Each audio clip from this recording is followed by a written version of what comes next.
Radio. Better than the internet. No reading required. Zodiac.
What up, y'all? Once again, I am your host, Young Smoove, and you are listening and tuned into another episode of Kickin' It with Young Smoove, the podcast where we kick back, we talk about some of the hottest topics and the most ridiculousness, and on top of that, we review some of the most classic and iconic albums. Don't forget, you can find me on SoundCloud, iTunes, TuneIn, Google Music, Spotify, plus the brand new YouTube page, Kickin' It with Young Smoove Podcast. So, last week, we had to kick that lyric. Did y'all get it? It was Hot Boys Remix, the Missy Elliott version. And the verse that I spit was, now you can call it whomever you choose to call it, because most people never really figure it out whether or not it was Magoo or it was Q-Tip. But that was the verse that I spit. However, today, I got a brand new Kick That Lyric. This is actually one of my favorite songs. It's an underrated song on a album that got 5 mics in the source. This artist is a trendsetter. This artist set waves for a lot of your faves. That rhymes. Look at that. Effortless bars. So I think that you may get this one. I will say that the person's name is in the song, or the moniker is in the song, but I am going to take out the name just for the sake of making it a little bit harder for you to guess it. But you'll get it. So, it starts off in the King's English like this. Miss White, that bitch with 1,000 looks, comes through with 1,000 crooks. I just know what it takes to get this money like blow. Catch a body, get a facelift, disappear like Pablo. Y'all niggas think I won't jump in the heat? Well, let's dance. You lames are finished. I serve all you cowards like a game of tennis. Act like you want some of this, and I will give you the business. You see the yellow and the black, you know what I'm about. Wrinkle ass nigga, this iron will straighten you out. I got thugs in the east, thugs in the south that will stick you with an AIDS needle and piss in your mouth. I kept them on the leash and now it's time to let them loose. Better pray to Jehovah. The game is over. Don't ever underestimate. I'm the poster girl of 718. Right out of town with my niggas. Holding this weight after it's cooked, chop an eighth the size of plates. You bitches ain't been through shit. You just minors. What you know about stuffing half of bricks in your vaginas? It's the dick licker, the baby sipper. Ain't a bitch alive to make a nigga come quicker. Baby girl pussy get wetter than the shower cap. Got my man's back like a jam sport knapsack. And Queen Bee gon' bring you nothing but heat. Homicide is looking for me for killing this bee. You in the wrong department, this the upper class section, and you hoes are starting to irritate me like a yeast infection. Good heavens, somebody get the Monistat 7 and hit me, why don't ya? Hit me, why don't ya? The boss lady. I hold it down for my babies. Rappers better run and hide because here comes the beehive. Okay, very evident who that may possibly be, but a few more clues. This person has done a year and a day. I know y'all just heard my whole knuckles crack. So this person has done a year and a day. They have been on Dancing with the Stars. They have had a vacation trip on VH1. Their original show before they got locked up was actually on BET. And again, they are a icon in this hip hop game. It's the one and only, of course. I won't tell you till next week, so make sure y'all guess it. Alright, so now let's move into what we'd like to call the ratchet and ridiculous. And of course, we still in quarantine. And I feel like I say that every week, but we are still in quarantine. So just a few things to kind of go over and figure out. Let's see, where to begin, because it's some bullshit, and then there are some clarifications, and there's some good things, so some shit to really work on. Let's start off with Swiss Beats and Timbaland say they have turned down millions to sell verses to culture vultures. It is one thing that has continuously gotten us through the current quarantine. It's been the hugely popularized versus battles brought to us by Swiss Beats and Timbaland. However, the two now say that there have been several offers to sell off their brand, and they have declined out of respect for the culture. Revolt TV reports during a recent Instagram live conversation following the recent versus battle between Beanie Man and Bounty Killer, which, speaking of which, was the fucking shit. Swiss Beats and Timbaland briefly discuss how the undeniable popularity of the versus battles has caught the attention of other companies who have offered them millions to sell their brand and for them to create it. Explaining why they've turned down recent deals to put verses into hands, Swiss Beats said, "Tonight represented the authentic zone of why we didn't sell 50% of the company for millions of dollars. The authentic zone of why we turned down millions and millions of dollars to the vultures just wanting to put a name next to the name, but no. Respect is overdue. We haven't made 1 cent off of verses yet. That don't mean that we not business, but what we have is versus is a museum. It's an educational celebrational platform." Meanwhile, Timbaland recently revealed the multiple offers they received in the last few months. I mean, a lot of people contacted me in Swiss, on a lot of things, but right now we just want to keep it for the culture because it's so organic.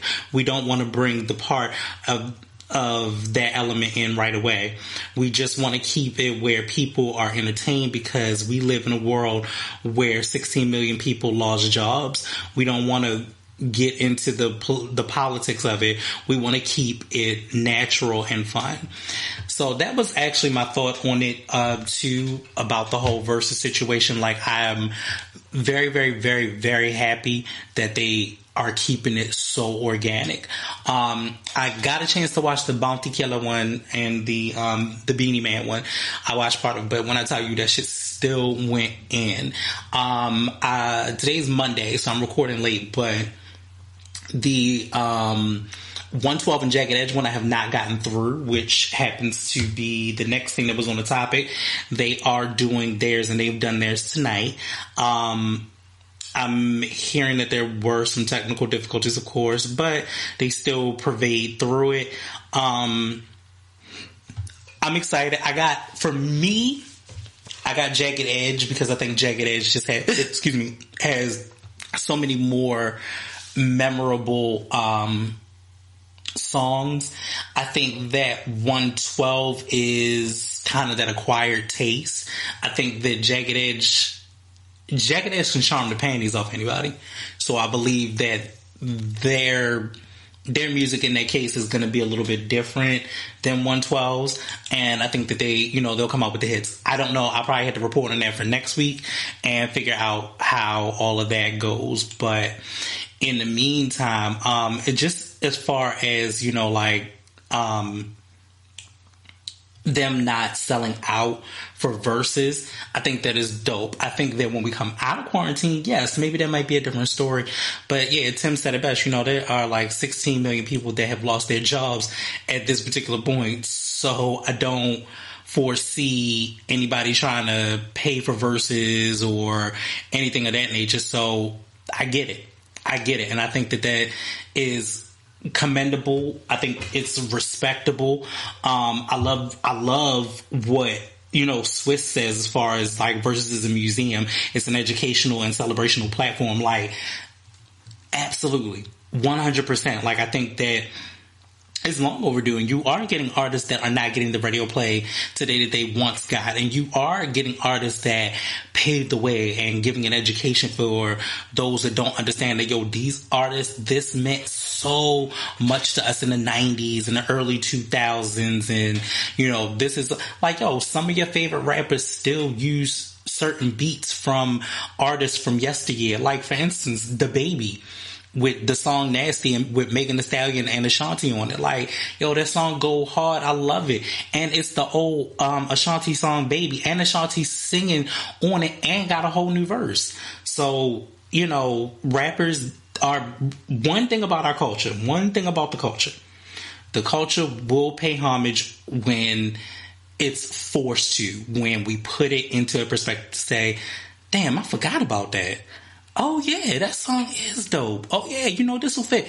So I think this will give it'll give a lot of new artists the whole situation to say, hey, look, let me go ahead and reach out to some of this. Like, when I tell you Tory Lanez did it first with Chick Tape 5 for Ashanti, and I think that just seeing all of the songs that are on Chick Tape 5 that are from the 2000s and him bringing it into his own new wave, I was like, this is a whole vibe. I can listen to Chick Tape 5 all over again. I love that. That shit is awesome. So if y'all have not checked that out, which I don't know why you wouldn't have, Tory Lanez will come to your house and fight you if you don't listen to it. But I think that shit is the dopest. And I love the fact that after almost, we want to say 15, 20 years. Well, actually, no, shit. Shawnee came out in 02. So in almost 20 years in the game, she's still an icon. She's still a sex symbol. And people really still put Ashanti up there like that. And I mean, Ashanti could do damn near nothing at this point. But the classic albums that she had, people really still fuck with her. And like I said, Swiss really put that into perspective for me, that this is literally a educational, celebrational platform. So I'm here for that. Like I said, I got to get back into the verses, and I'll probably watch it tonight. I just saw somebody post the whole live on YouTube, so I'll watch that later on before I go to bed. But moving on, Savage the Stallion. Megan Thee Stallion becomes the face of Savage Venti Summer 2020 campaign. Megan, I talk a lot of shit about you. I still think the motherfucker looked like a goddamn wrestler in some of the shit. But some of the stuff that I saw for the 2020 Fenty campaign, it looks amazing. It looks amazing. I think Megan is, if she stays on the strike, she's going to be one of the greats. And the reason why I say this, regardless of people, how they feel about her, I think that she is smart. She knows the market. She is educated and has gone to school, of course. I love that Pimp C is one of the influences for her. I love that she hones her own sexuality. I personally just don't want her to continue to look like somebody's wrestler. She don't have to keep looking like China every time she come out this bitch. Like, I want her to move past that. I really do.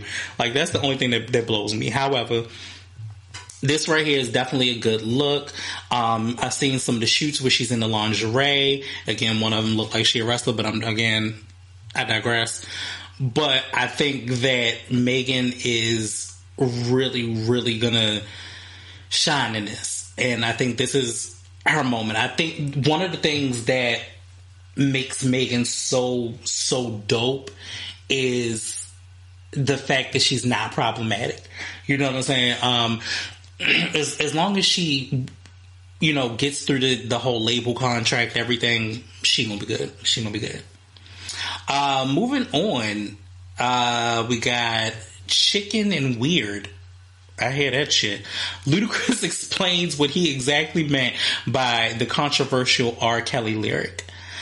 Now, I'm going to have to kind of go out here on a limb and say, before I read this article, it didn't matter to me. I knew what he meant immediately, and I get it, but we'll go into it. While everyone was understandably excited for the versus battle between Nelly and Ludacris last week, things took a weird turn once the latter played some unreleased music revealing questionable lyrics that had people ready to call it a night and delete the Instagram app completely. While Nelly was working his way through his Wi-Fi woes, Luda killed some time by playing some of his new music in a song that seemingly addressed the current state of the culture in America. Luda had a bar around R. Kelly and had everyone in the chat room raising eyebrows. He quotes, "The world screwed if niggas pouring drinks like Bill Huxtable," as he raps in the song. "I love R. Kelly, but around my daughters, I'm not comfortable." Obviously, the mention of R. Kelly, especially the part where he says he loves the man, didn't sit well with fans, which resulted in the Atlanta rapper getting a ton of backlash on social media. Because of that, Luda decided to respond to the conversation in a virtual interview with Atlanta's V103 radio station in Big Ticket. When the host said that he thinks Ludacris was saying he respects R. Kelly's cultural contribution, but as a father of a daughter, he thinks his personal decisions are unsettling. Luda called Tigger a smart man. Absolutely, because first and foremost, that is exactly what I thought originally when I got it. And I get that I'm a Ludacris stan, so I'm not a stan. Because y'all niggas out here just be tripping, so I'm not. I ain't even gonna claim none of that. But I got what he was saying. Like, yo, I love what he's done. He's been amazing for the culture for a long period of time, and we can't sit here and deny it. And I'm saying this not as Ludacris, I'm saying it as me. Like, I do get that. And I'm not gonna sit here and ramp and harp like I didn't have this mute R. Kelly situation. I do. I still don't play it to this day. I just don't feel comfortable. I don't think that the music, knowing what I know now, you know what I'm saying to you, that's the whole phase of being woke. When you wake up from some shit and you know what you know now, I don't think that I personally can love the music the way that I used to. It just doesn't bring me the same type of joy that it once did. So now I'm at a point where I'm just like, okay, no. So I get that. I understand. Yo, loved him once, but right now, like, I got a daughter. I'm not comfortable with none of that. I'm not comfortable with trying to be okay with R. Kelly in the least. and R. Kelly is still trying to cape to get out of jail. And I'm sorry, sir, the shit just not. It's just not happening. It's just not happening. Coronavirus and all is not. But I don't know why we were all upset about it. It was funny because I remember literally being in that live and sitting there and was like, oh, that's not going to go over well. Like when he played the song and I heard the line, I was like, first of all, once he got to the Bill Cosby line, which was in the beginning part of it, I was like, yeah, that's a little problematic. Then it got to the R. Kelly one. I was like, yeah, they about to eat him up. And I was right. Yet again. Y'all drug this nigga through the mud. And again, I get his point and where he was coming from. We have a tendency to not be able to separate the person from the art. And I feel like I can't separate the person from the art when the art is that destructive and problematic. And especially when it's like it's young girls. Now, Bill Cosby, on the other hand, I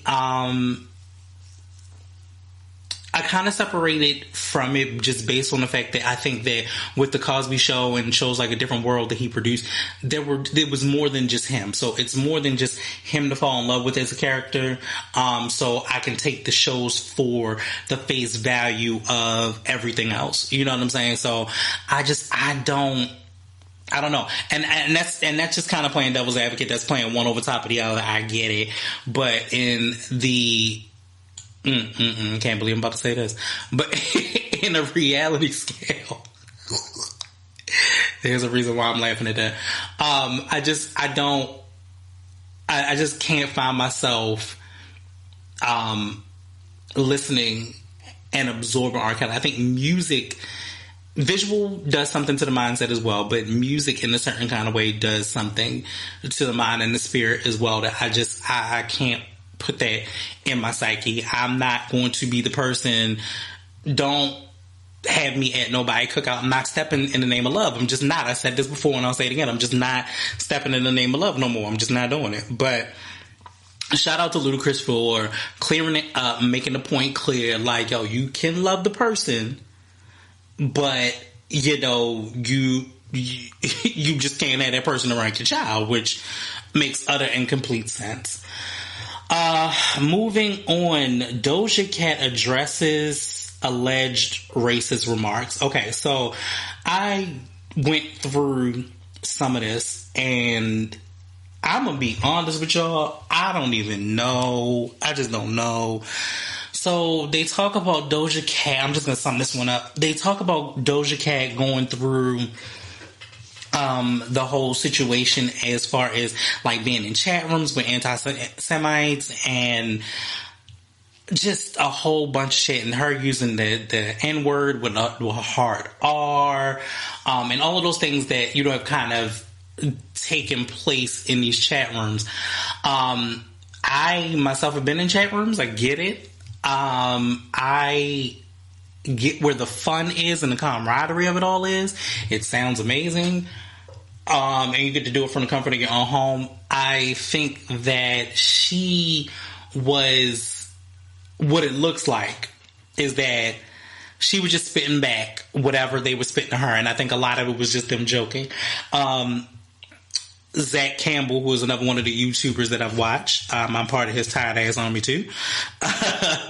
So Zach kind of brought it into fruition for me as well. And I also watched the Impressive channel, and they kind of brought it into fruition to me as well. Doja Cat is half black, and I think a lot of times what we do as people, and especially black people, we have a tendency to make it seem because she's half black, she's not for the culture, and I can't really get with her. Like, we've done the same thing to Mariah Carey. It doesn't equate them to have a level of blackness that they need to have, which for the life of me, I don't know who became the procurer of what it means to be black. A black experience is a black experience until it's no longer a black experience. So I get where people try to throw her under the bus because of the fact that she is half white. She was raised by her Jewish mother. I get that, but it don't take away from the fact that the girl music slaps. She's a number one. You know, she's had a number one hit. I mean, you know, you really can't take away the fact that the girl is being very successful. I think what people fear is the fact that at any given moment, I believe what we really fear is that at any given moment, you can pull that the culture vulture thing, where you can say, okay, I'm good, I'm down with black folk because I'm rapping, and now when it doesn't work anymore, it doesn't serve you anymore, now you can go to pop and contemporary music. However, one of the things that I love about Doja Cat, her music itself has always been a pop contemporary thing with the rap elements, and it works on all levels. Like I sat back before I started the show and listened to a little bit of it, you know, listening to Hot Pink again and listening to how Juicy has so much appeal. Like, Juicy's played on urban radio, it played on pop radio. I listened to Rules, which I love, which is one of my favorites. Tia Tamara, you know, shit like that. So she has songs that will pull in either direction. I think that this will just be a moment. This is a moment of her being problematic, and she did fix it. She did apologize. I think that she'll just have to learn from it. Is it worth us canceling her? No. She ain't pee on nobody. She ain't take nobody children from their home. And yes, I'm being specific, and that is very pointed. But she didn't do all of those things. So do I feel like that's going to be the case? No, I don't. I don't feel like it's exactly time to cancel Doja Cat just yet. I think that when you're number one and you're on the top, people are going to come for you. People are going to come for your neck. People are going to try to attack you. And that is just the bottom line of that. So, I will still look out for more Doja Cat music. Say So is still going to play in my car. I'm going to play Hot Pink. I think that it is an amazing body of work. And I'm still going to ride with it. I'm not going to be that person to just automatically cancel her. I don't think that, like we talked about her being in the chat, and even people that were in the chat room with her said that she never really made any type of real horrible anti-black remarks. Again, I will state, and I got that from Amanda Seales, and I think about it all the time. The black experience, any black experience is the black experience until it is no longer a black experience. And that is true. And when it's no longer a black experience, it means when it's an anti-black experience. I don't think that we can gauge it because I am not a biracial child, but however, because I am a lighter child, I do remember getting that whole situation of you not being black enough. You feel me? It works my nerves. It works my nerves. Like, yo, my black is still black. I'm just going to be as black as I can be, as possible. And I hate to say this, and this is a reality too. Most light-skinned blacks that have fought in our country have been the most militant people. You know what I'm saying to you? I'm not saying that darker-skinned people are not. That is not what I'm saying. However, I just hate the fact that it gets attacked that I'm not black enough. You know what I'm saying to you? Or I'm not any of those things that consist of being part of the black culture. So I get where sometimes it gets a little frustrating and it gets a little confusing. So anyway, I love Doja Cat. I'm here for it. It is what it is. Moving on. Azalea Banks alleges she slept with Dave Chappelle on social media. Let me tell y'all something. I'm not even going to read this one because that girl... Okay, so that girl right there, I got all types of problems with her. First of all, I can't take her seriously because she already has stated that she's bipolar. So I don't know how much of this to take with an actual grain of salt or enough to say, damn, maybe she really do. You know, I know she need the help, but you know, maybe she is telling the truth. I I don't know how much to take with that. And furthermore, you talk about all of this women empowerment shit, but then you sat back on Instagram and you talking about Dave Chappelle got that legendary dick. Wait a minute. Wait a minute. You talk about how people overutilized and are over-sexualized and this, that, and the third. You the one the first champion for that all the time. But now you sitting up here talking about how you just got you some legendary dick from Dave Chappelle. Like, ma'am, make it make sense. Like, I don't understand. Just, I don't know, the sheer level of craziness is bothering my soul. But yeah, I don't understand. Like, I just want Azalea Banks I want her to be quiet. Like, what do you do? What is your angle? What is your goal? What is your motivation?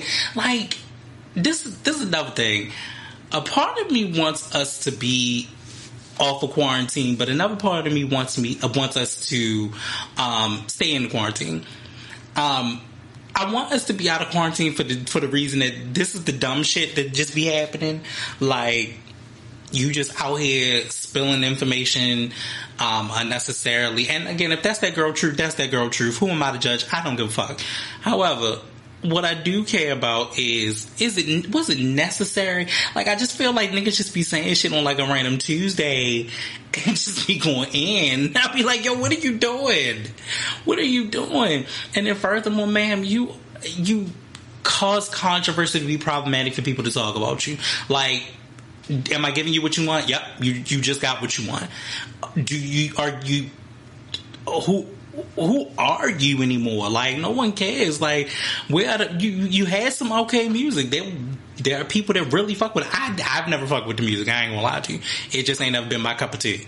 But I need for you to stop being so problematic. Think about what you're saying before you say it. Make it make sense, because you just coming out of left field with this on a random night doesn't make any sense. It just doesn't. And frankly, I'm just tired. But anyway, that wraps up this week of Ratchet and Ridiculousness. So that means y'all know what time it is. It is my favorite part of the show. This is the part of the show where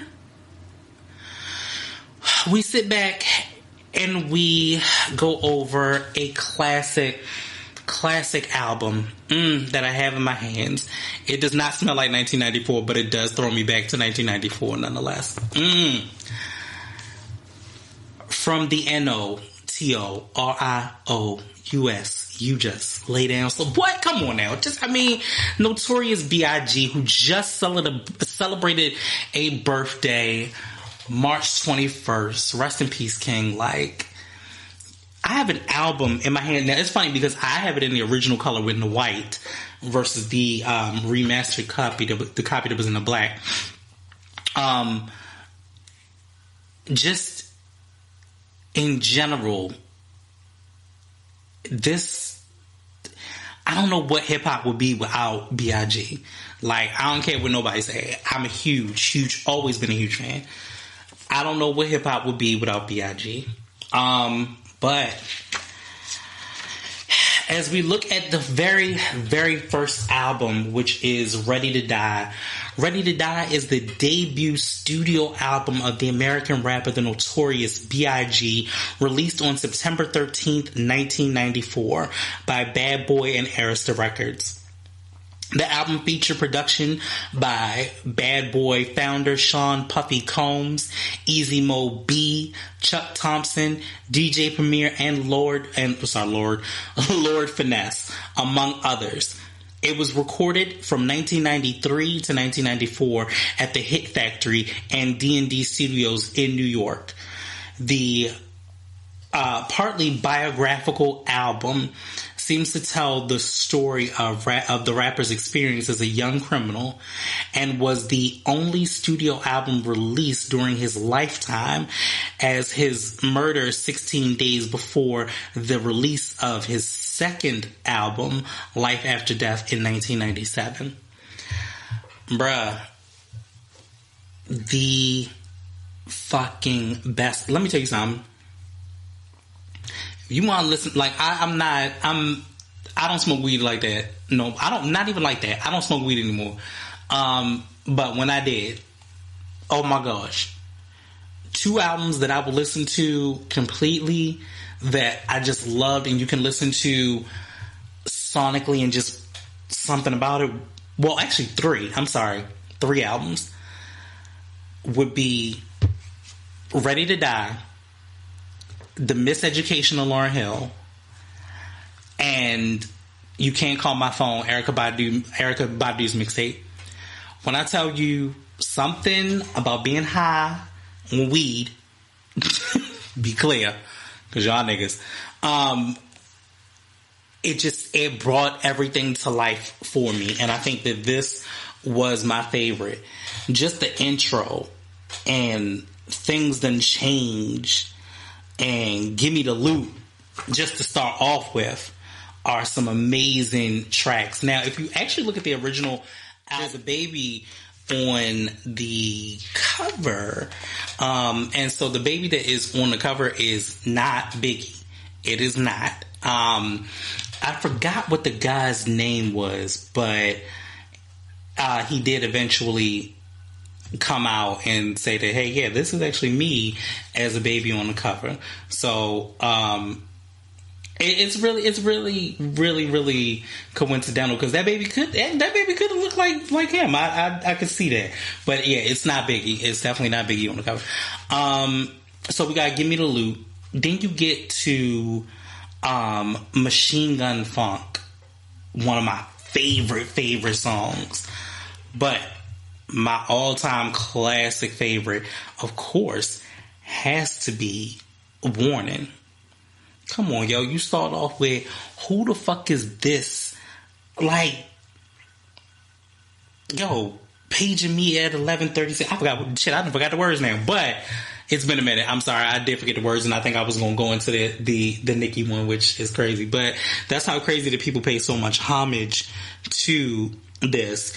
You have Ready to Die. Like, I can hear the music in it, but just from the symphony, from Things Done Changed to him robbing niggas and Give Me the Loot, and then you see the spectrum of him making so much money that Warning is like, yo, I'm seeing all of these niggas outside my house, I gotta make sure I get them. It's the same ones that smoke blunts with you, take pictures with you, and now they want to see you come and get you and shit. Like, yo, whoop. Again, more noises unnecessarily. But that part is super, super dope. Then you get your what Puppy likes to call the B-side situations.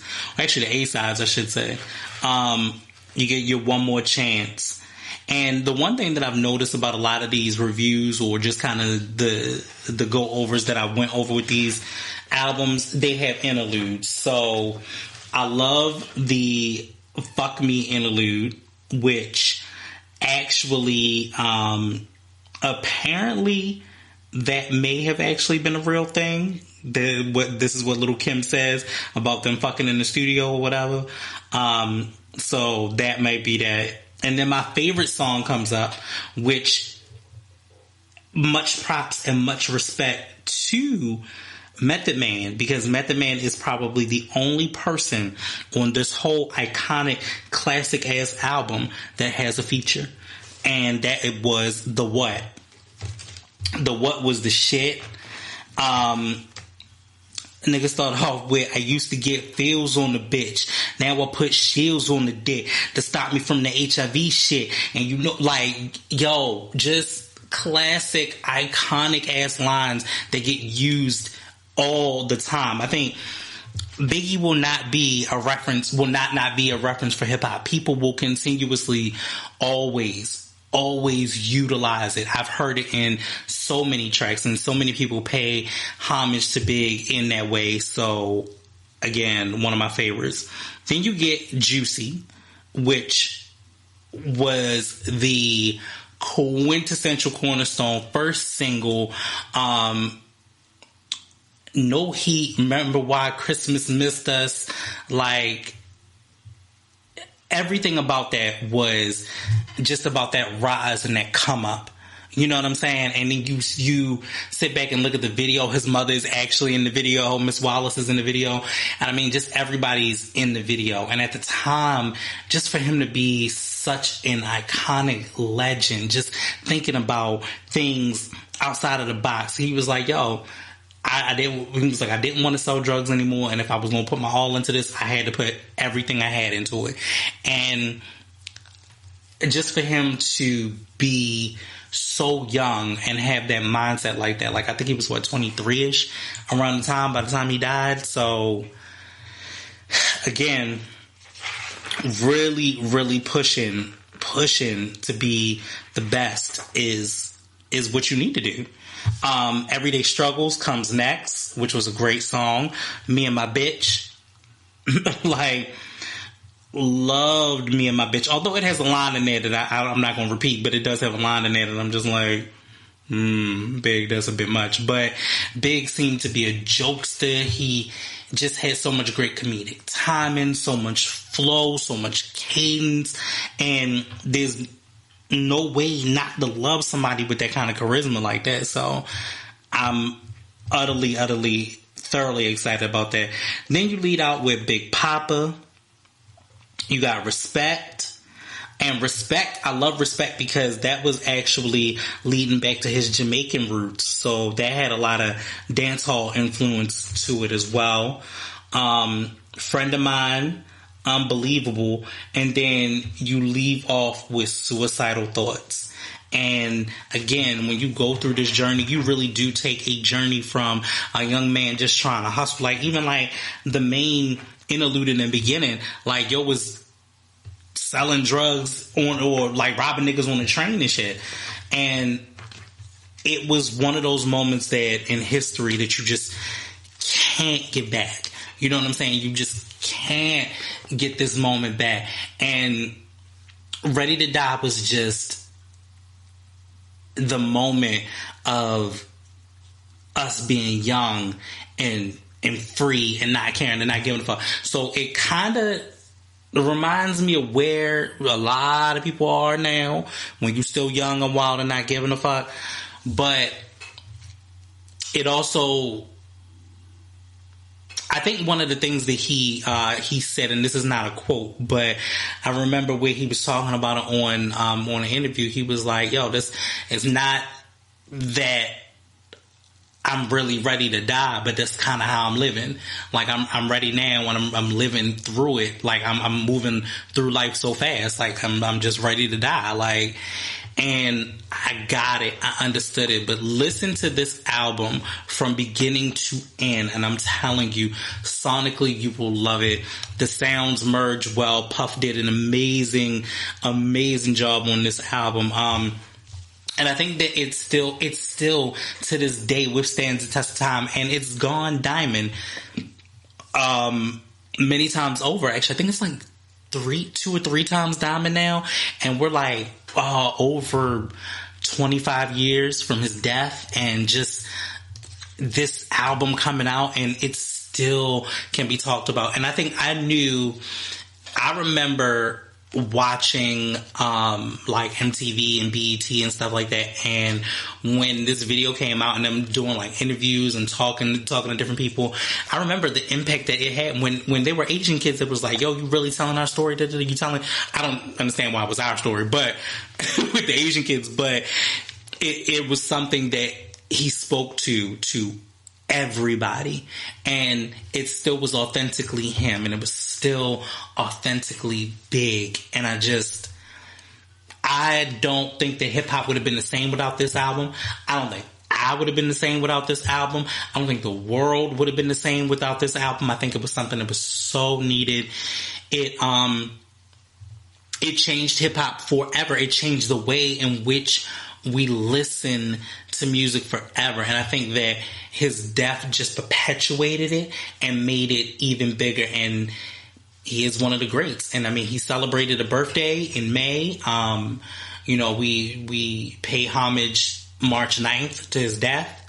And I think that, again, Biggie is just a classic album. And later on in this, we may do Life After Death, but I definitely wanted to touch on Ready to Die, one of my favorites. I really can't stop gushing over this album. I really can't, because I'm thinking about playing the shit like right after I finish this anyway. But that's been our album coverage for the day. Oh, just make sure y'all go back and listen to it. We ain't got nothing but time, so y'all ain't got no excuses not to listen to this classic album. So once again, don't forget that you can find me on SoundCloud, iTunes, TuneIn, Google Music, and Spotify. Don't forget that we have a show. I have a show on YouTube called Kickin with Young Smoove Podcast, and I have an amazing interview, so check my Facebook and my Instagram pages for that interview. It is coming up, and it is going to be the first big interview on that platform, so I'm super excited about that. Not much else, because clearly we are still in the corona situation, and what I do want to say is, like I said the other night on the YouTube page, just feel how y'all want to feel about it. Feel your feelings, because I know there are still people that are still just in this, and I, like myself, I'll be very, very honest, I'm feeling overwhelmed, I'm stressed, I'm tired, I'm all of those things, because there are so many big changes just immediately. So I get it. I feel your feelings right now. Definitely do that. So let's go into it. Fear. False evidence appearing real. It's only real in your mind if you make it real in your mind. And, you know, Big set out to make a album. He didn't set out to make a classic album, but he did set out to make an album, and it did become a classic, worldwide, global phenomenon of an album. And just reminds me that I can do anything. I need to stop putting those limitations on myself and stop being fearful of whatever it is. So once again, I am your host, Young Smoove, and you are listening to Kicking It with Young Smoove. Now, don't you feel better about it? I know you do. All right, y'all, I'm out. Peace.